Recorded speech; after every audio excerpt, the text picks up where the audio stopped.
저도 사실 그런 걸 좀 느껴요. 왜 그런 걸 느끼냐면 자격증이 기왕이면은 사용자 입장에서 물론 이제 저는 그렇게 생각 안 해요. 저는 그렇게 생각 안 하는데 사용자들은 이렇게 생각을 하더라. 그건 내 생각이고, 그죠? 사용자의 생각. 고용주죠. 고용주면은 기왕이면 다수 자격증 보유자가 많아졌다라고 하기보다 다수 자격증 보유자가 과거에는 어디 딴 데 숨어 있다가 이렇게 나온 것 같아요. 퇴직자들, 은퇴자들, 50, 60 세대들이 되겠죠. 그런 분들이 뭐 자영업 하시다가 또는 일반 직장인, 근로소득자로 생활하시다가 뭐 이렇게 은퇴를 하고 나면 뭐 할 일이 마땅치가 않죠. 또 다른 뭐 자영업을 뭐 강요받거나 아니면 다시 근로소득을 해야 되는데 뭐 시설관리 분야도 이제 많이들 오시죠. 그런데 뭐 문제는 업무하고는 자격증 개수와 업무 스킬이나 뭐 대인관계죠. 대인관계. 이거하고는 뭐 선형적으로 비례하거나 그렇진 않잖아요.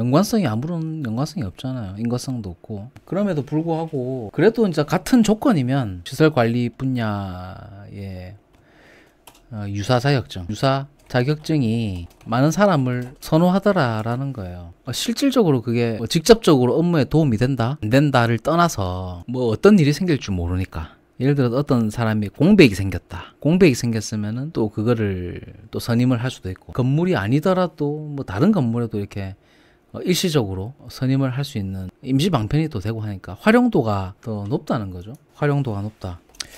그런데 특히 이 분야가 더 심한 게 왜 이 분야만 이렇게 자격증에 목맬까? 맨날 자격증을 할까? 이해가 안 돼요. 그래야지만이 일자리가 늘어나고 자꾸 선임 자격증을 만들고 법적으로 만들어야 또 일자리가 늘어나고 자격증을 따겠다고 학원을 끊고 책 사보고 그런 사람들이 계속 많아져야 시장 경제가 좀 활성화되는 건 사실이죠. 그런데 이 자격증 보유자들이 너무 이제 누적이 많이 됐어요. 자격 보유자들의 누적이 너무 많이 됐다. 고령화죠. 고령화. 사람이 안 죽으니까, 사람이 죽어야 되는데 사람이 안 죽으니까 이 고령화되니까 자리는 한정적인데, 그래서 이제 여기에 또 진입하겠다고 해도 이 자격증이 막 관련 자격증들이 예전에는 진짜 뭐 한 2, 3년 전만 해도 전기선임 자격증 한 개만으로도 뭐 어디든지 뭐 지금도 뭐 어느 정도는 갈 수는 있지만 예전보다는 그 자격증 힘이 좀 더 작아졌다.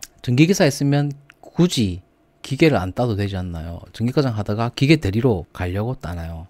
아니, 그러니까 제가 지금 이제 말씀드리는 그런 이유예요. 유사 자격증이 많은 사람을 선호하더라라는 거예요. 뭐 꼭 안 그런 데도 있는데 기왕이면은 같은 사람이면 이제 기계 자격증도 있고 전기 자격증도 있고 공존행동 자격증도 있고 설비 자격증도 있고 이런 자격증들이 많은 사람이 그 시설관리 업무에 대한 이해도가 더 높다라고 생각하는 건지 아니면 더 순종적인 사람이다라고 판단하는 건지 활용도가 더 높은 건 사실이죠. 그런데 자격증 개수하고 대인관계 능력, 이건 거의 대인관계예요. 삶의 어떤 처세고 대인관계에 관련된 일이지, 물론 실무적으로 뭐 고치고 뭐 그런 것도 중요하겠죠. 그런데 그 비중이 그런 것보다는 대인관계가 훨씬 더 중요하다. 사람 관계를 어떻게 하느냐, 그런 것들이 훨씬 더 중요한 시장이다. 꼭 이 분야뿐만 아니라 일반 직장인도 다 마찬가지예요. 일은 다 거기서 거기라는 거죠. 일은 다 거기서 거기인데 그 사람의 뭐 인성이라든지 어떤 일을 대하는 태도 같은 것들은 겪어보지 못하면 알 수가 없거든요. 그러면 그거를 판단하기 위해서 그래도 자격증이 좀 많다라고 하면 그래도 이 사람의 기본적인 그 시설물들에 대한 설비에 대한 이해도가 있을 것이다. 공부를 그 정도 했기 때문에 어느 정도 자격증을 그래도 공부를 하면 그 설비에 대한 이해도를 가지고 하는 거잖아요. 현업을 하면 이해도가 완전히 없는 사람하고 그 정도 이해도를 가지고 그 일을 접근하는 거하고 이제 습득하는 속도가 다르죠. 내가 이론을 모르고 완전히 생판 처음 보는 뭐 설비를 만진다든지 그런 것들은 이제 습득되는 속도가 굉장히 느리죠. 이해도가 없으니까, 전혀 백그라운드 지식이 없으니까. 그래서 아무래도 경험이 많이 없어도 자격증이 그래도 좀 뭐 기계 분야, 전기 분야, 뭐 설비 분야 이렇게 자격증을 많이 가지고 있으면 그래도 거기에 대해서 어느 정도 공부를 했다라는 게 검증이 된 거잖아요. 법적 선임으로서도 이제 뭐 써먹을 수 있는 뭐 활용도도 생길 수 있고 거기에 대한 기본적인 이해도를 가지고 접근을 한다. 그 차이가 아닐까. 그래서 요즘 트렌드가 이제 자격증 인플레이션 맞는 말이죠. 고령화되고 퇴직 시점이 늦춰졌죠. 과거에 비해서.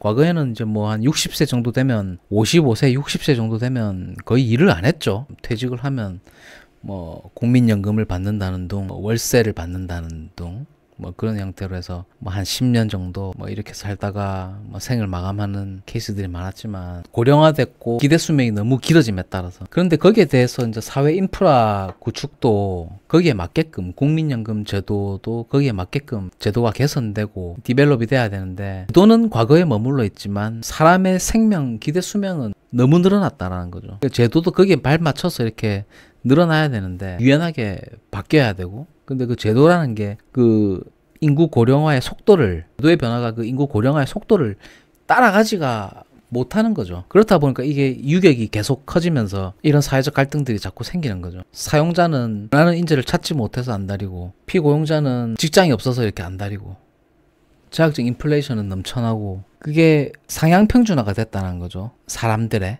스펙이. 그래서 변별력이 없어졌다는 거죠. 그럼 도대체 뭘 보고 사용자 입장에서는 피고용자를 채용을 해야 되느냐? 뭘 보고 판단하느냐? 판단할 수 있는 근거가 그런 것밖에 없다라는 거죠. 이 사람이 얼마나 순종적인 사람인가? 그리고 여기서 얼마나 오래 일할 수 있는 사람인가? 그리고 얼마나 급여 대비 활용도가 높은 사람인가? 그런 것들을 고려했을 때 아무래도 최근에는 자격증이 많은 사람을 좀 선호하는 것 같더라. 그래서 이제 가면 갈수록 좀 더 힘들어지는 채용 시장이 아닌가? 고용 시장이 아닌가? 그런 생각을 하고 법이 자꾸 자격증을 따르고 강요하는 것도 사실이죠. 그건 또 일자리를 창출하기 위한 것도 있고요. 자격증 인플레이션, 은퇴자들의 시설관리 유입, 그리고 자격자들의 누적으로 경쟁이 치열하고 스트레스 상승되는 구조. 그렇죠. 여러분들도 이제 비슷하게 또 생각을 많이 가지고 계시네요. 근데 이 분야뿐만 아니라 대학생들도 마찬가지죠. 2030 세대들 도피성 대학원 진학 그런 얘기 들어보셨죠? 저 때도 그런 게 있었어요. 취업 안 되면 대학원이나 가지. 석사하고 박사하고 그러면 더 눈높이가 더 높아지죠. 내가 석사 박사를 했는데 중소기업은 못 가는 거예요. 그게 이제 낭만 고시 같은 거죠. 그러니까 고학력자들이 계속 쌓이고 자격증 이 정도 자격증 막 3개, 4개, 5개 5개가 뭐야? 10개, 20개 있는 분들도 많죠. 근데 그런 분들도 취업이 안 된다라고 하는 사람들도 되게 많잖아요. 자격증 10개, 20개 있는데도. 도피성 대학원, 도피성 창업, 도피성 공무원 준비. 참 진짜 답이 없는 것 같아요. 그래서 이제 가능하면 몸 쓰는 일, 몸 쓰는 일을 하는 게 맞지 않을까. 좀 반대로 가는 거죠. 제가 이제 그런 걸 많이 느끼는데 40대가 되면서 이제 드는 생각들이 그런 거예요. 뭐 도피성 대학원, 도피성 창업, 도피성 공무원, 그리고 이제 최근 들어서 뭐 최근 한 5년 사이